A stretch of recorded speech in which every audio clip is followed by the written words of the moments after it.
Assalamualaikum warahmatullahi wabarakatuh. Selamat pagi anak-anak.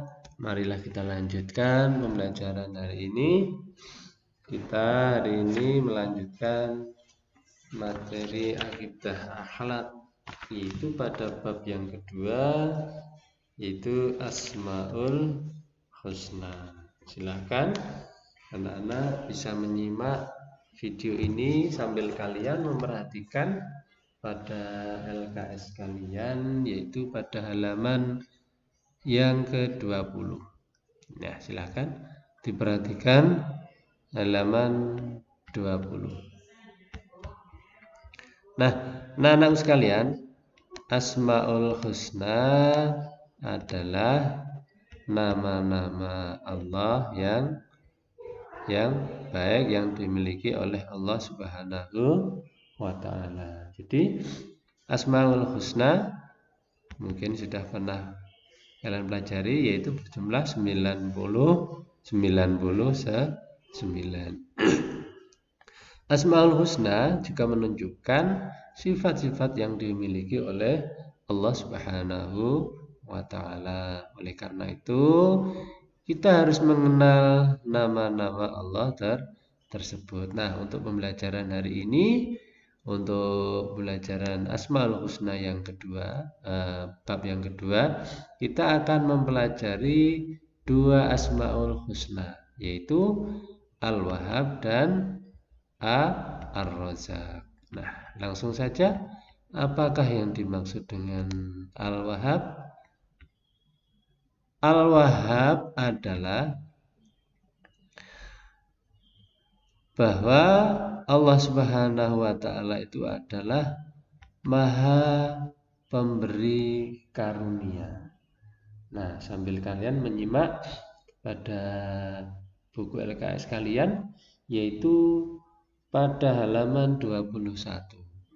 Jadi Allah itu memberikan apapun, memberikan apa yang kita minta, segala yang kita terima, segala yang kita miliki itu adalah pemberian dari Allah, adalah karunia dari Allah Subhanahu wa ta'ala. Jadi Allah memberikan sesuatu yang kepada kita itu Allah tanpa meminta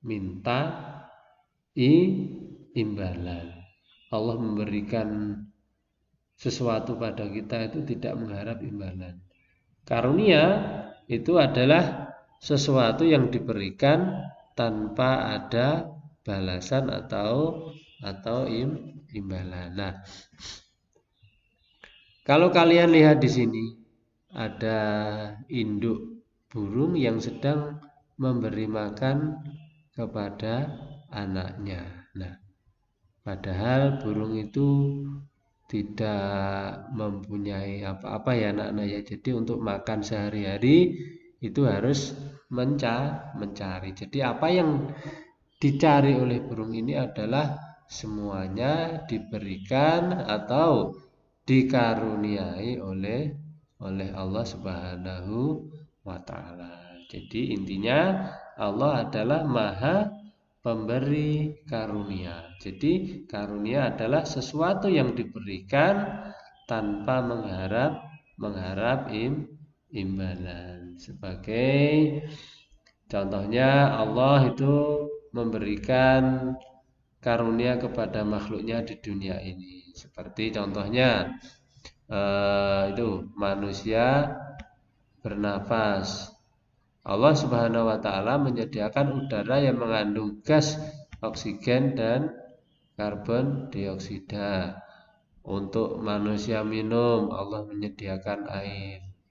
Untuk manusia makan, Allah menyediakan bahan makanan yang dari hewan dan tumbuhan. Nah, apakah kita bisa membalas? Tidak bisa. Karunia yang diberikan Allah itu sangat luar biasa sekali. Nah, bagaimana cara kita meneladani sifat Allah yang Al-Wahhab? Bagaimana cara kita meneladani sebagai bukti bahwa kita mensyukuri nikmat Allah? yaitu dengan cara berbagi sebagian kelebihan yang kita punyai. Bagaimana caranya?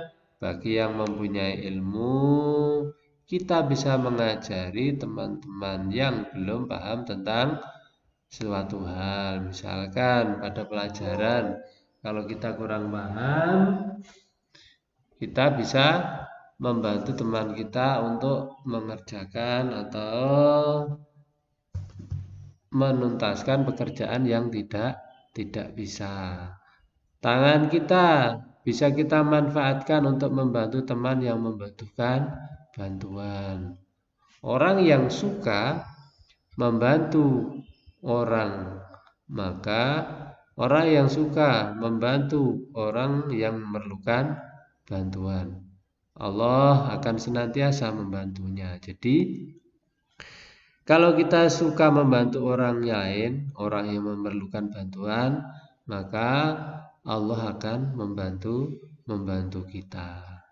Jadi keridhaan Allah Subhanahu wa taala dan kebahagiaan di akhirat juga menantinya. Jadi apapun yang kita lakukan kepada orang lain, kepada makhluk Allah itu, Allah akan memberikan imbalan. Kita harus yakin itu ya. Contohnya kalau kita bersedekah kepada orang lain, Allah itu akan menggantinya. Allah tidak akan melupakan anak-anak. Allah tidak akan pernah melupakan apa yang kita lakukan kepada makhluknya. Sekali saja kita bersedekah kepada orang lain, Allah akan menggantinya. Kita bersedekah 1000, Allah akan menggantinya dengan berlipat ganda. Nah itu ya, itu sedikit pengetahuan tentang Al-Wahhab. Nah kalau di LKS kalian, nanti bisa kalian baca lebih lanjut implementasi Al-Wahhab. Apa yang dimaksud implementasi itu sama dengan kita meneladani, sama dengan kita meneladani sifat Al-Wahhab. Silahkan dibuka halaman 22 itu ya, dengan cara mensyukuri nikmat Allah. Dengan yang kedua memiliki anggapan bahwa Allah merupakan zat yang memberi karunia. Yang ketiga adalah menganggap bahwa yang dimiliki merupakan titipan Allah. Jadi yang kita miliki itu bukan milik kita, itu adalah semata-mata dari Allah. Untuk yang keempat adalah ikhlas dalam memberi. Nah, seperti contoh tadi, kita memberikan sebagian kelebihan yang kita miliki kepada orang lain. Terus yang kedua adalah Ar-Razzaq. Ar-Razzaq berarti Allah maha memberi. Artinya di dalam sebuah ayat suci Al-Quran diterangkan innallaha huwar razzaqu dzul quwwatil matin. Artinya sungguh Allah dialah pemberi rezeki yang mempunyai kekuatan lagi sangat kokoh. Jadi yang memberikan rezeki kepada kita itu tidak lain adalah Allah. Jadi tidak ada yang bisa memberikan sesuatu kepada kita kecuali Allah. Kita menyadari bahwa setiap manusia memiliki kebutuhan, baik kebutuhan primer, kebutuhan pokok maupun kebutuhan kebutuhan sekunder atau kebutuhan yang mewah. Jadi segala kebutuhan yang kita miliki, segala kebutuhan yang kita butuhkan itu semuanya adalah yang mencukupi adalah Allah. Semuanya itu berasal dari Allah. Nah, bagaimana kita meneladani sifat Ar-Razzaq? Yaitu dengan cara berbagi harta yang kita miliki. Jadi hampir sama dengan Al-Wahhab tadi, bagaimana cara kita meneladani, yaitu dengan cara berbagi harta yang kita miliki.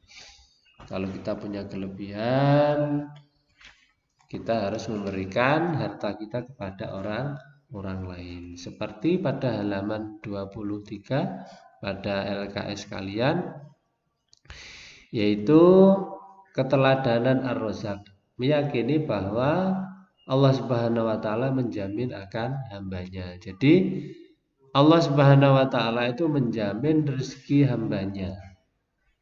Jadi kita jangan khawatir, rezeki itu sudah diatur oleh Allah. Jadi kebutuhan kita sehari-hari itu sudah dicukupi. Yang kedua, berusaha maksimal dan bersikap qanaah. Di yang B itu ya buku kalian ya. Berusaha. Jadi untuk mendapatkan rezeki itu kita wajib berusaha dan bersikap qanaah. Artinya kita menerima pemberian yang diberikan oleh Allah. Terus silahkan dilihat halaman 24, bagaimana kita meneladani sifat Ar-Razzaq yang kita praktekkan dalam kegiatan sehari-hari.